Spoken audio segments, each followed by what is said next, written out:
Kicks and Picks podcast is back. It is Coach Steve back with you after a little over a month, I guess, off the show. Newborn at home here. That's why we're running a little bit late tonight, too. If you're someone who's tuning in live, we usually kick about 8:30. Nick is traveling for work this week, so just Scott and I. So I guess I made it back just in time to fill in.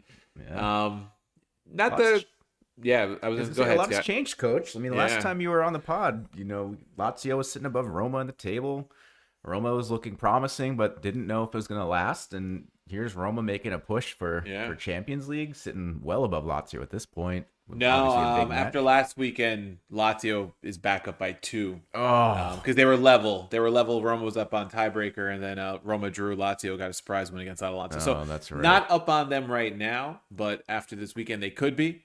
Um, we'll see. Oh, but big match either way. And funny, Nick and I were laughing about it last week, but um, not having you guys both on the pod with so much to play for across both of your clubs has kind of left us a little lacking. So Nick not being here, it's very apropos because I feel like Lazio and Roma are going to dominate the headlines this weekend, given the both England and Italy.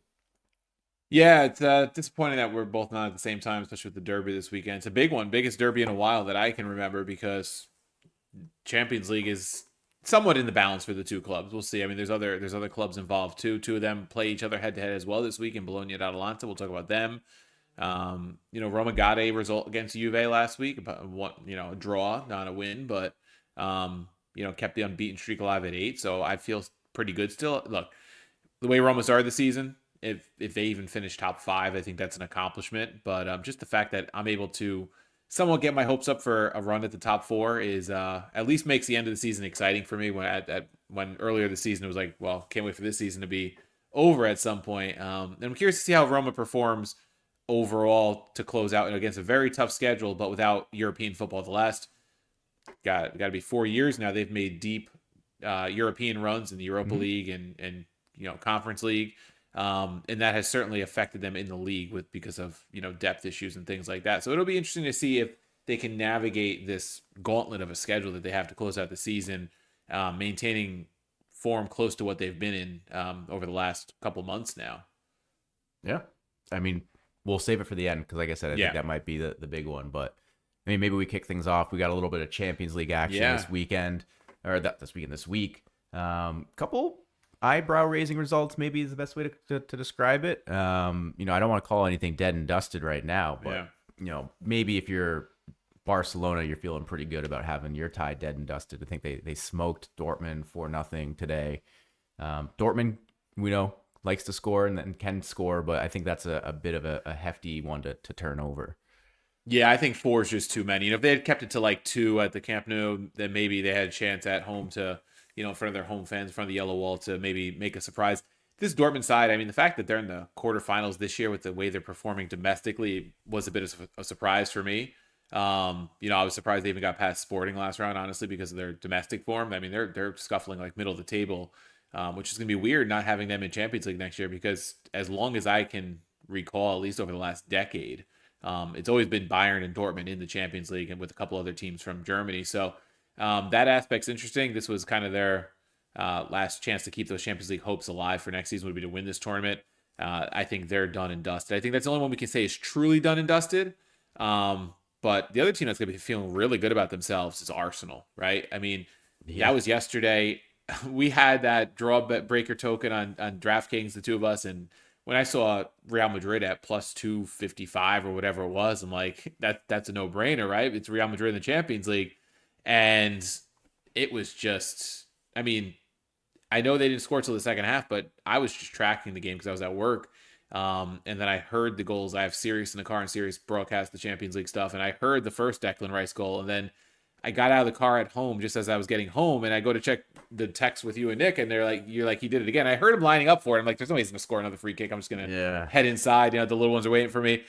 And he did it again. And there were two world class free kicks. I mean, you can't take anything away from Declan Rice there. They were And Beckham-esque as I saw posted. Like they were yeah. lovely free kicks. And they had to be because Courtois was having a great Yeah. game. He was doing really well, keeping Real Madrid in it. I mean, I think the only reason why it was scoreless at halftime was because Courtois had a couple good Yeah. saves, and I think even right before the first or maybe second goal, he had like a triple save to really just like Yes, I heard yeah, that. I heard that one on the radio where it was like he made two, and then there was one cleared off the line or yeah, something. it was Yeah.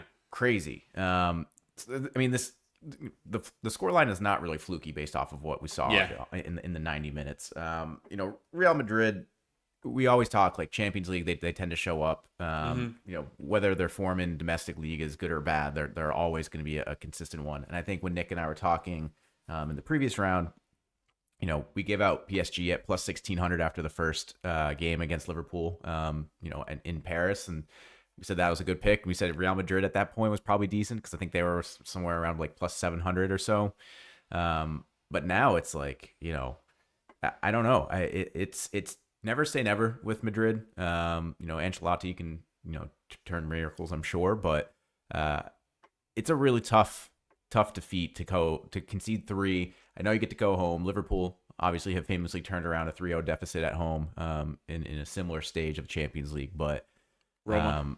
yeah. Against Well, no, Barca. Barcelona. Yeah. That's the bigger one in my mind, Yeah. but yeah, it's just defeating because this wasn't even necessarily like Arsenal's strongest lineup. We talked Yeah, about Nick and I talked about that's last the thing, weekend. right? They're picking up lots of injuries on the back line. Obviously, Gabriel is going to be out for the season, getting surgery on his hamstring. You still have Mikel Marino starting as your 9, right? When he's just a midfielder by trade. Yeah. It's just not a side that Real Madrid should be struggling with, much less being down 3-0. So they're gonna have to force it. They're gonna have to be very aggressive right off the jump in the second leg. And I think that kind of opens them up. It's one of those games where, like, I could, speaking firsthand, when Liverpool were playing against Barcelona, you knew that if you conceded a goal there, it was all but done and dusted. Yeah. So it's going to be one of those games where, they're not going to have Camavinga picked up a really stupid second yellow for time wasting or not time wasting, but for whatever in the 94th minute. So they're not going to have him. Not that they're short on midfield talent, but he's one of the midfielders that does a good job, I think, of holding the game, controlling the tempo, and being kind of a guy that can maybe rescue you if you get caught up, playing a little too far forward. So it's going to be challenging for them. I'm not going to say it's dead yet, but you're walking a fine line. You gotta overturn 3 goals. You really can't concede 1. Yeah, it's going to be very difficult for them because Arsenal, like from what we've seen in the Premier League, they defend pretty well. They don't get into too many shootouts, right? I think Arteta's going to have them set up to do that, and I think then you got to watch guys like Saka on the break. They'll try to hit you because they know if they get 1 goal, if it gets to 4, or if It's over. Real Madrid even Real scores first, but Arsenal hits second, they're still going to need another 3. Like that becomes very difficult for Real Madrid, even this Real Madrid, especially the form they're in, and they have some of their own issues. Real Madrid only had 3 shots on target in this game. Yeah. So and 2 of them were Mbappe, I think, from what I remember seeing. So if Arsenal turn up and play, I would say half as good as they played yesterday, I think they make it through.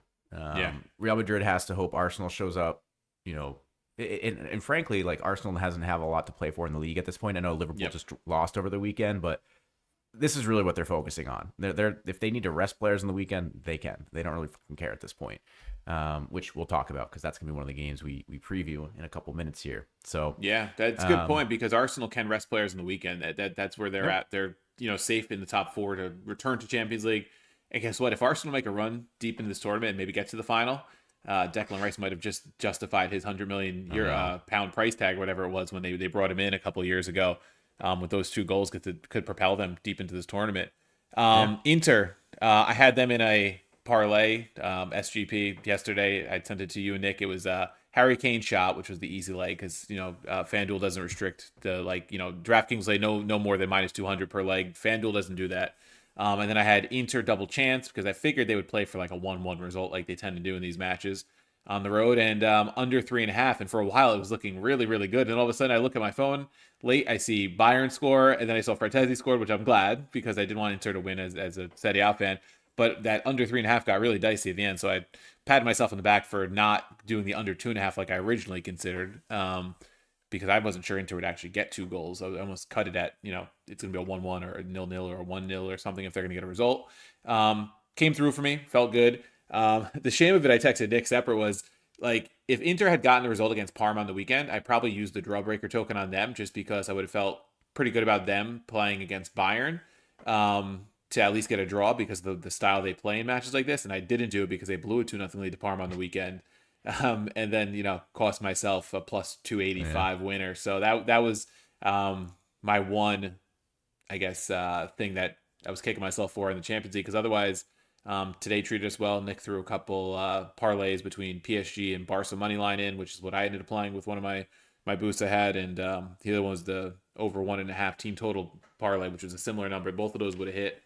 So we did pretty well. I know we didn't get to record because Nick usually he was traveling. The only, I guess, fear today was PSG gave up the first goal to Villa, and we were a little nervous on that, but PSG came through, and that late goal, I think, is going to be the trouble for Villa, right? If they go 2-1 back to Birmingham, I think like they have a chance to make it interesting. I don't know if down 3-1 they have enough firepower and a good enough defense really to hold PSG to like a 2-0 or something. No, and I said it before. I think this is PSG's competition at this point to lose. I mean, they're just so dynamic. They're so fast. They run so much. They work so hard in when they're out of possession. And then, the goal, I think their second goal, Kvara's goal today, is like just picturesque of what PSG is at this moment, where they get the ball in their own third. They move it up from right to left through the midfield. It's like one touch passing, gets the ball to Kvara on the run. He makes an incredible, fake shot dummy, whatever, drags it back on his left foot, fires it into the net, like an unbelievable goal. And like that's exactly what you have to be afraid of if you're playing PSG, because they can just pull out that quality at that speed like from nothing. And so it's going to be really tough for Villa, I think, to come back from this one. Again, not necessarily done and dusted. Oh, let's put it this way, Coach. Which tie do you think has a better chance of flipping around? Do you think the 3-0 Arsenal Real Madrid tie has a better chance of flipping around, or the 3-1 PSG Villa tie?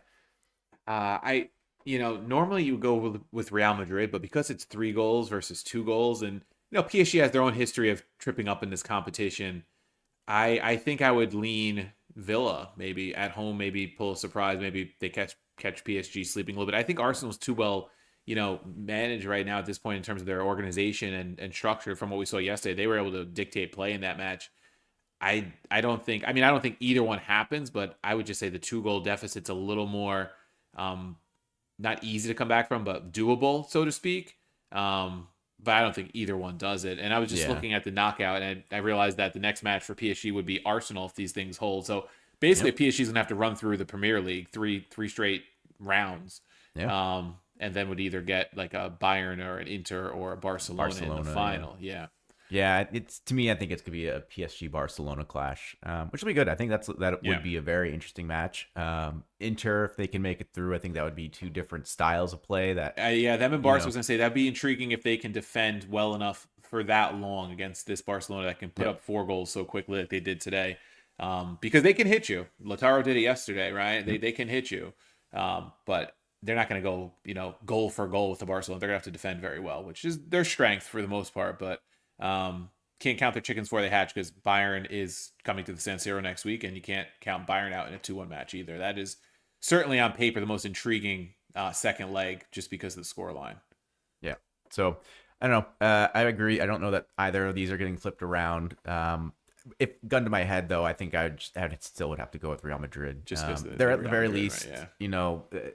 Arsenal is injured. They still have injury issues. They're not really playing a true 9, and I don't know. I just, it's as much as it is a 2-goal deficit, I just don't believe in Villa that much. Yeah. They haven't really shown to be that capable of a side this season to overturn that kind of a deficit with PSG. Yeah, that's a good point too. So let's jump into the domestic leagues. We'll cover a couple matches in the Premier League, a couple matches in Serie A. Serie A ones are a little more intriguing in terms of table position, but there's a couple in the Premier League we're going to cover. Starting with the which one was it? Arsenal Brentford. Arsenal Brentford. Interesting one, because this is sandwiched in between the 2 legs, right? The return legs of all these Champions League are next week. Mm-hmm. Which Arsenal come into this big favorites, -170 at home against Brentford. Mm-hmm. So on paper, does it make sense that they're minus 170 favorites at home against a Brentford side that's sitting down in 12th place? Yes, but with circumstance being what it is, what you just said, like they're safe in the top five, right? Because Premier League's getting 5 spots. They're 9 points clear of, or 10 points clear of City in sixth. They don't have to win this match. They're not going to catch Liverpool, who they're 11 behind, right? They'll clinch the title pretty soon. I mean, you got to kind of rest anybody you find important against Brentford, I'd say, and just prepare for Real Madrid. Make sure you have everybody fit because of the injuries they already have, I think. So where do you see this going? I mean, Brentford's plus 450 on the money line, plus 310 on the draw, no bet. I got to pull up the double chance. It's on another tab, but I'm sure that's a pretty solid number as well at this point. Like, Yeah. where do you go with this? I think Arsenal is because they're getting slightly healthier in their attack with Saka being back and how important he's been to their team, past couple seasons. I think they're getting a little bit of a favoritism bump from the books. Their league form, they're at least, undefeated in their past couple of matches. They've still been dropping points with draws here and there, but no major losses to speak of. And I think the last time they lost was way back in February against West Ham. That's kind of like the beginning of the end of their title charge. So I think Brentford +1 at -130. That's what I was just looking at. Yep. Even when they're winning, they're not blowing teams out. Their wins are 1-0 against Chelsea, 2-1 versus Fulham, right? So I think in the league, a 1-goal cushion is pretty nice here. I also like both teams to score at -130. Again, defense hasn't been great. Just to start, losing Gabriel, probably their most important center half for the season, doesn't help.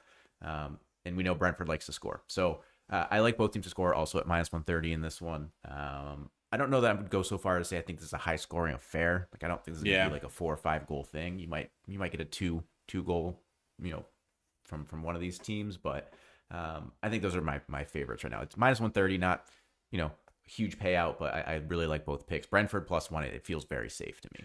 Yeah, that was the first one that I went to right after I read off the money lines and everything else to you, and you started talking. I went there and I saw -130 right before you said it, and I agree. I think the +1 for Brentford.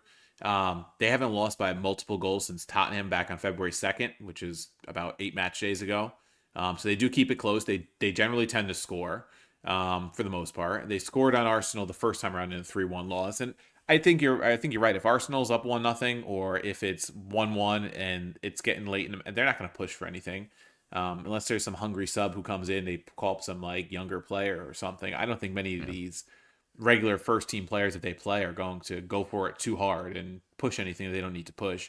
They're going to want to keep their 8-match unbeaten streak alive, which I think is very suitable for them, a 1-1 or a 1-0, and they call it a day. And at the worst, you push there if that's the way it plays out. Both teams to score, I think, is also a solid pick, because Brentford, I think, is obviously, the target's on Arsenal's back here. Going to try to come in and score a goal. But I think my favorite would be the -130, just getting that goal protection. I don't think Arsenal pushes that hard for a multiple goal win. No, yeah, it's going to be a mix of like that. If Nick was here, he'd be saying there's a look ahead, and there's also a bit of like a hangover coming too, right? Yeah. Because they had this right. You just played so well, yeah. It's like a perfect storm. So I definitely like the -130. Honestly, if you really wanted to get crazy, you could do the +1 -130, and then even go draw no bet at +310. Yeah. Try and pick something off here. Yeah, and then if they get the draw, you get a push, and you get an even, Yeah, a win, you get a double win. If it's a draw, you get your +1. And if they lose by 1, you get all your money back. You're good. Yeah. Yeah, I like it. The other one we pegged was Newcastle hosting United, Manchester United. It's Newcastle -140 in the money line at home, United +340 on the road. Draw no bet for United +230. United has had their issues this year. They did get the draw against City this past week, 0-0. Maybe speaks more to the struggles of City than it does to United. That's like a positive result for United at 0-0. What do you think they do here at Newcastle? Tough place to play. Yeah, Tyneside is not easy. Not a good.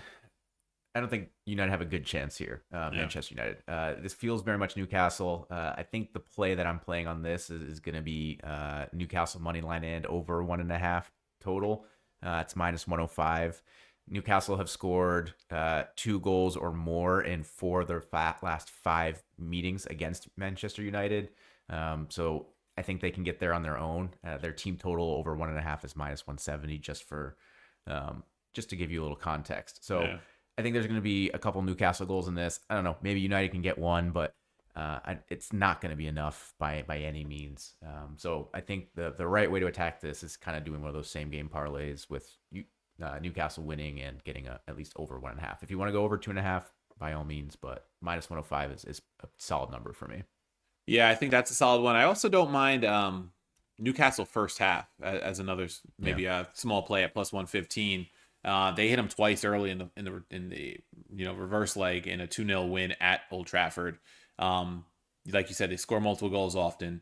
Isak's been hot. They've won 4 in a row. They've scored in 5 straight against United. So all those things point to maybe they come out early, try to hit United. I mean, it's at home. So I do like the over 1.5 parlay with the money line. I do think they win this match. I think we see multiple goals. And just looking at that Newcastle first half money line, I do like that as well. This is also a potential cards game. I think United get a lot of cards against Newcastle. They're averaging like a little over 3 cards per game in their last 5 meetings. So I think this is definitely one where on the road, guys like Bruno Fernandes that can get a little feisty. Newcastle's a very tough place to play with their home crowd. I think that can get them a little riled up. So keep that in the tickler file. There's no card props up right now, but without Nick, I'd be remiss to say if cards might be an interesting play here. Yeah. All right. Anything else you want to point out in Premier League before we jump over to Serie A, Scott? Not too much. Like I said, the matchups really aren't that great this weekend. Yeah. A lot of heavy numbers. Forest at home against Everton +115. That might be worth a play. Forest's form has been okay, and I think Everton are cooling off a little bit. Otherwise, yeah, if you really want to take a road dog, Crystal Palace on the road against City +475. Crystal Palace always been a bogey team for City, even when City's been like a real City under Pep. So that one you might want to take a peek at +475 on the money line, or if you really want to go draw no bet, it's +350. Yeah, I think Forest that plus money at home definitely worth a look. Fulham coming off that big win against your boys last week. They got a pretty big number on the road. I just saw at where they go Bournemouth. Bournemouth has kind of cooled a bit. Could be worth maybe a draw no bet or double chance if the number's right. But yeah, I like the ones we gave out, and I think I like the Forest one. I probably end up hopefully if I do go money line, they come through for us. All right, jumping over to Italy. Before we get into the 2 matches we're going to cover, I just want to talk about the futures for a quick minute, because the Serie A table, unlike the Premier League, is wide open right now in a lot of different ways. Top of the table right now, Inter is up by 3 on Napoli. It feels like they're up by more, but they're not. It's only 3. Interestingly, the futures, though, they love Inter still at -400, Napoli +250. I'm not a big believer in Napoli. I know you're not. I wouldn't take them at +250. They'd have to be a bigger number than that for me, even with it a 3-point gap. But Inter's got Champions League, so that's just something to keep an eye on how the form goes, and if something happens this weekend, it gets closer. How much do the books change that? Are they still a plus money value play? We'll see. The real interesting one is top 4. Right now, heading into this weekend, where we have Atalanta in 3rd, 58 points. Bologna, 57 points in 4th. Juve, 56 in 5th. Lazio, 55 in 6th. Roma, 53 in 7th. So 5 points separating 3rd and 7th. And then there's Fiorentina in 8th on 52. So in theory, everybody from 3 through 8 is in the mix.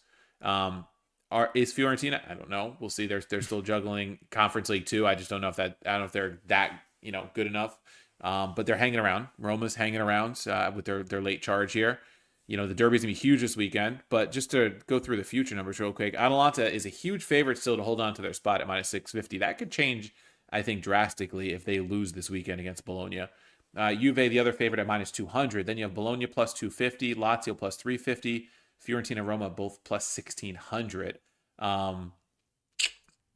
There's numbers there. There are. If you think even Bologna at +250, I think is not a bad play. If they, you'd have to lock it in this weekend before the match to keep that value. But if they go and they win at Atalanta, all of a sudden that plus 250 looks really good. Yeah, and I mean, I'm not surprised that you didn't call out your club here, but Roma at Well, plus I'm going to say they were 1600. plus. I'm going to tell you, Scott, they were plus at the end of February plus 10,000. They were. Did you didn't even drop like a couple bucks on that? Oh, I did. Oh, there you go. Yeah, good to know. I did. Is it going to hit? Probably not. It felt like I was buying a lotto ticket, right? Yeah, I think the only downside for Roma is their closing fixture list is a little bit difficult. They obviously have Lazio this weekend, a little bit of a break with the Verona after that, but then you have Inter, Fiorentina, Atalanta, Milan, and closing at Torino. Yeah, it's a tough. It's a That's gauntlet. tough. Yeah, it's tough. I mean, if you get there, you've earned it, right? There's no doubt. But compare that to, and I know you said that I don't like Napoli, and that is usually fair. I kind of explained myself to Dom on Twitter last week, but looking at their fixture list, it's like the exact opposite. They don't play Torino is the best team that they play in their last few games, and Inter still have a couple. They still have Lazio, they still have Roma, Champions League, and it's not like Serie A has never been one of those leagues where you see a team that's at the top of the table finish out with like 7 consecutive wins. There's going to be drop points here and there.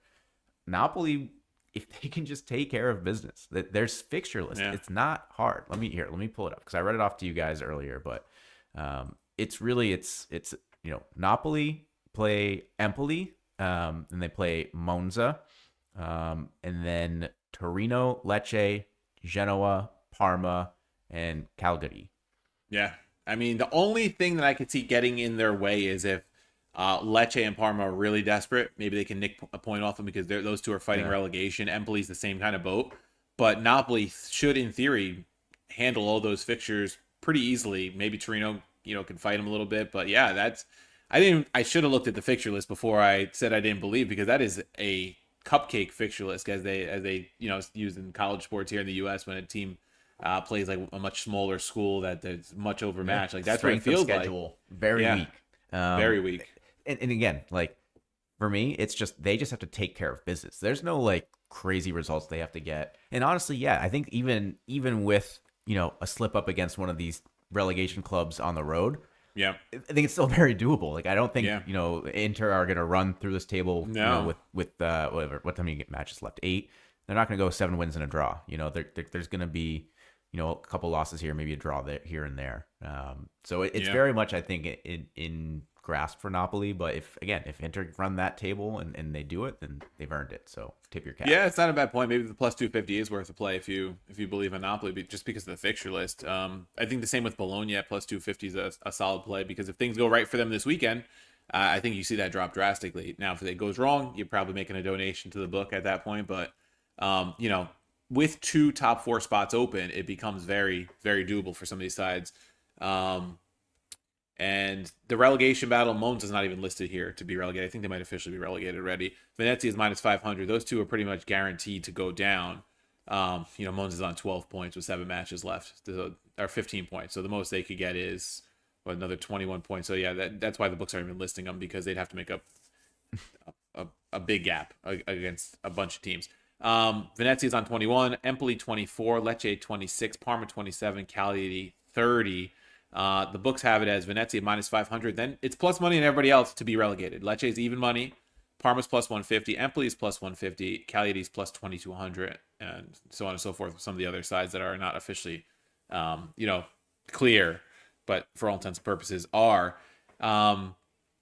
I look at Empoli at plus 150. That would probably be my play. I'm not necessarily playing a plus 150 future on a relegation battle, but I think Lecce and Parma have just a little bit more, which is why I think I'm surprised Lecce is actually the favorite to go down in some ways. I think they're a little tougher on the road, but Parma got a big point against Inter this weekend, a very unexpected point, which is helping them out a little bit. But it's going to come down to those 3. Just something to keep an eye on. We'll see if those lines move. But interesting battles all across the Serie A table, which is why I want to start there. So we'll save the Derby, Scott. Yeah. But the other big one is, like I mentioned, Bologna and Atalanta. This is just as important of a match in terms of table position. Unfortunately for us on the East Coast, it's a 6:30 a.m. kick in Bergamo, which is the lunchtime kick in Italy. Atalanta minus 110, Bologna plus 260, draw line plus 240. Atalanta has been scuffling a bit lately. They have not been, really crushing it, which is why they've kind of gotten dragged back into this top four race where they looked safe for a long time. They were kind of in the title mix for a little bit there with Napoli and Inter. They've lost three straight. Bologna no losses in seven. And get this, Atalanta no goals scored in three straight matches, and they haven't kept a clean sheet as well. They've become an under team in 4 out of 5. Yeah. Which is not like them. No. And it's this specific matchup too. It's not a matchup where Atalanta have come out of the gates and scored in bunches, right? I'm looking through the list. They haven't scored more than one goal against them since September of 2023. In their last 6 games, 5 of them they scored one or fewer goals. Yeah, lost the Copa match in February, 1-0, 1-1 draw at Bologna, with Bologna having a red card in that match in September. Atalanta actually was down a goal, but up a man. And it took a 90th minute Samardzic goal to even salvage a point the first time around. They were playing down a man since about the 50th minute, Bologna. So history hasn't been good for them here. I know as a Roma fan, what I'd like in this match is the draw, because I'd like to see both teams drop points. But I don't know. I mean, I think that the question here is, do you believe in Bologna enough to just go ahead and take them double chance at minus 120? Because I think that's really I think that feels like the play. Yeah, it feels like it. I don't love either team coming into this, even with Bologna's form being significantly better than Atalanta's, but it just feels like on the road, Bologna getting a double chance when Atalanta's desperate. They have to be. And Nate and I said this last week.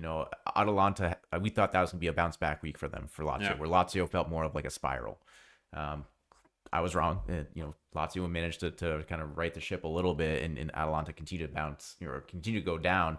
I don't know if this is quite a must-win game. They are still sitting in third place, even with a tightly contested race for top if four. If they lose, though, Bologna jumps them, and if Juve wins their match, Juve jumps them, and then all of a sudden they're fifth. And there's still 6 games or whatever left, right? Yeah. So there's still plenty of time to turn around. So I can't quite make this a must-win game, but it would do wonders for them to get 3 points here. Yeah. It would do wonders for them. And their fixture list isn't easy after this. It's Milan away, which Milan's down, but still tough to go to San Siro. Then it's Lecce, who's gonna be desperate. Monza, who stinks. Roma, Genoa, and then Parma the last weekend, who could be fighting relegation themselves. And is the fight for relegation stronger than the fight, for salvation, stronger than the fight to maybe maintain a top 4 spot the last week of the season when you have a desperate group of players? So, I think, we last pod, we talked about taking some shots on 1-1 draw lines. I think we hit 2 out of the 3. If you're going to try doing that again this weekend, this isn't a bad place to do it. Both teams, both capable of scoring. We read through their history. They're all right in that 1-1 area code. So 1-1 is plus 425. Why not? I think that might be the way that I play it. Because again, I don't love Bologna enough to really just take them double chance at minus whatever. And at the same time, with Atalanta's form, it's hard to just take the money line at minus 110. Yeah, the other play I think I might toy around with too. I know I've been collecting a lot of free bets on DraftKings for not hitting home run hitters. They've been doing that $5 a day promo, and I've been just collecting $5. And I hit a couple goal scorers with them last weekend. The one I really like this weekend, just in the matches we've been talking about, Riccardo Orsolini right now plus 340 to score. He has been scintillating form. He's been killing it. Scored last weekend. I know Nick was kicking himself for not taking him because that's his boy. But I know he likes a certain number. When it's not a striker, he likes a number to be, I think he says plus 250 or somewhere in that range. And he was around 200 or 180 or something when they were playing last weekend. Scored the goal, or it might have been, was it last week? Yeah, I think it was, or 2 weeks ago. It might have been 2 weekends ago, or the Copa or something, because they played Napoli last week. But they're hot. He's been great. So that's one I might sprinkle something on. I'm not saying put a big play at, and I don't generally endorse big plays on goal scorers unless they're a striker, because it's so hit or miss. So that's why he's plus 340. But he's having a great year, and I think he is worth a look. I think, he has been extra motivated by not being called up by the Italian national team for the last international window. Guys like Politano getting called over him. He's got 11 goals in the season in Serie A for a guy who's more of a winger. So definitely something to keep an eye on. 11 goals, 3 assists. You might want to look at a goal or assist prop there with him. So Just another something I think I will be at least sprinkling on the Yeah. weekend. John, you got Bologna draw no bet at plus 170. Yeah, I think again, if you're of the mind that Bologna's coming in here and they're going to play Atalanta well, yeah, plus 170 might be the number. At least that gives you a little bit of extra payout if they can Yeah, if it get hits. the win. Yeah, I mean, I play a draw no bet a lot of the time over double chance because you get the better number, and you just take Yeah, take your money back if it draws and you're happy with it, rather than taking like a minus 140 payout sometimes or something. yep. Um, and then there's times that it ends up backfiring because you take a draw no bet and the team ends up losing. But I don't see Atalanta playing well enough right now to be afraid to take Bologna with the protection, I think, of a draw no Mm, bet or a double chance. yeah. All right, that brings us to the big one on Sunday, 2:45 Eastern time here in the United States. It is the Derby della Capitale. I wish Nick was here so we could have had both perspectives on this one. Now Lazio plays tomorrow morning, afternoon, I guess our time. They're going to Bodo Glimt, team famous for doing damage to another Roman side a couple of years ago. Lazio is still pretty big favorites there. I expect them to take care of business, but hopefully a little fatigue sets in from my perspective, having to play Thursday and travel from Norway. This one, Lazio is the designated home side. They're plus 165. Roma plus 155 is the road side, who's below them in the table, which is interesting. And then the draw line plus 210.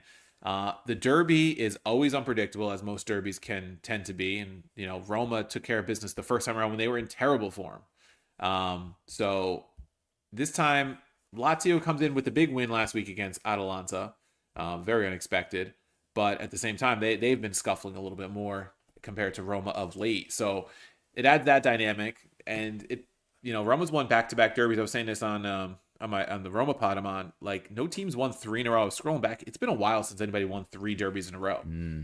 It's almost like, not exactly like in the NFL when you play a team in the playoffs for the third time. It's hard to beat them 3 times, they say. But, that's kind of how these runs go in the Derby. It takes, you get a wonky draw, or the team like Roma, who was playing terrible, gets a 2-0 win against Lazio in the fall, or actually it was January. Keep forgetting it was so late in the calendar. But I think the key here for either side is to get the first goal. We saw it in the reverse fixture, right? Roma scored, Pellegrini hit in the 11th minute, and then Salamakers hit 7 minutes later, and Roma just withstood pressure, and held out. Coach, I'm going to correct you here. The important thing is to just get a goal. Yeah. Both teams to score hasn't hit in their last 10 matchups. Last time it hit was January 26th, 2020, pre-COVID. COVID hadn't even hit yet. Yeah. And that's that wild. number right now, by the way, if you want to play both teams to score, no, it's sitting at minus 105 right there for you. Which 10 in a row is crazy. That's crazy. I feel like that's worth a shot. Nick might say you're due and go the other way, but I don't know. I get it. Both teams have historically. I think you missed one, Scott. It was actually September 20 of 21, but still a while ago. Yeah, it was that was the 3-2. That was a 3-2, like actually exciting derby. One of their last 10. Yeah, that actually makes me feel a little bit better then. So I feel pretty good about that now. Minus 105, both teams to score. No, that might be my play. If I'm picking a team, I don't know how I'm going against Roma draw no bet right now. I think it's sitting minus 110. Is that what you have? A solid number. Minus 120, minus 110. Yeah. Probably can find it for similar. I don't know. I get there on the road, as you say, but yeah, Lazio same stadium. They feel like they're spiraling now. I thought they got the bounce back against Atalanta. So let me back that up. I thought they were spiraling. They got the win against Atalanta. I don't know if Thursday's result is going to be key to this. If they get a win, do they come in with more confidence? If they lose, do they have a little bit of a concern about if the game against Atalanta was maybe an aberration? But I don't know. It's Roma just feels like one of the hotter teams in all of Europe right now. And it's hard for me to go against them on a draw no bet when it's basically even money. Yeah, I think that would be my play. Obviously, I'm biased, so hearing you say it makes me feel a little less biased about it. But if I'm getting Roma at minus 120 in the draw no bet in this type of match, that's probably what I'm going to take. Roma clean sheet is plus 215. they've been, It's worth a little bit. Juve scored last week, but it took a really nice goal from Locatelli Yeah. to score. Otherwise, Roma was pretty solid. Villar made a couple good saves. I said on the other pod, he's not quite Allison, but he's pushing that. Like what he's done for them this year is similar to what Allison did for them in that season where they made the deep Champions League run, where he saves games for them. And yeah, so I mean, will they keep a clean sheet? I don't know. They did in the fall when they were in much worse form, so it's not a terrible play. I don't think. It's one that you have to expect to possibly lose, and very likely lose. But then if it hits, you feel really smart about it, and you get a nice little payout. But yeah, this has been an under fixture, 6 out of 6, but that's at -145, so I don't think that's very playable. Nah. So yeah, I think the draw no bet either way, if you like a side better than the other, would be the play where you find a little bit of value. Lazio -110, Roma -120. And then the draw could always be in play too, right? I think this is a match where the draw could be in play. Like we said with some of these other matches. Yeah. I mean, I know I just said I'm taking both teams to score no at -105, but yeah, you look at this, the 1-1 draw Plus is only +370. Yeah. So your mind went where my mind went. it's that's tough. That's not even, I don't even say that's borderline not playable, to be honest with you. Too bad. Yeah. But I think Roma get it done. I think either way they're going to come away with 3. I hope so. I hope I come back next week and Roma's ahead of Lazio on the table. Atalanta or Bologna or both has dropped points, and Roma is starting to sneak their way back into that top 4 race, and it gets really interesting. But that's me being hopeful after Roma's been playing so well and kind of building up my hopes. I go through that cycle where they build you up and then they knock you down a little bit, but we'll see where this one goes. But I have to say, from a Roma perspective, derbies are always exciting, but I think this is the most anticipation I've had for one in a while because it means so much in the table. Yeah, for sure. So, other than that, just take a quick rundown if there's anything that jumps out at me right away. I don't trust Milan, so even though they're -110, I would not touch it. And then you go through, and it's like a lot of lopsided numbers. If Fiorentina was, and the thing is, Fiorentina plays tomorrow as well, which is why at -145, even against Parma, I don't know if I would go there because I know fatigue's going to play a factor or whatnot.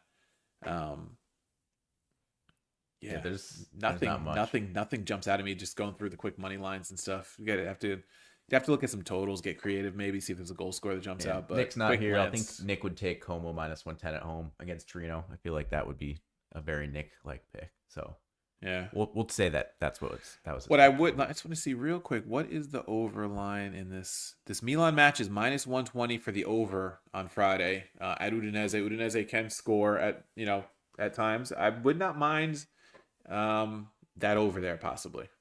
I think that would be a play I would consider, especially it's a Friday. There's no other action. Want to kick off the weekend with something to keep us entertained. I think that's where I would go with it.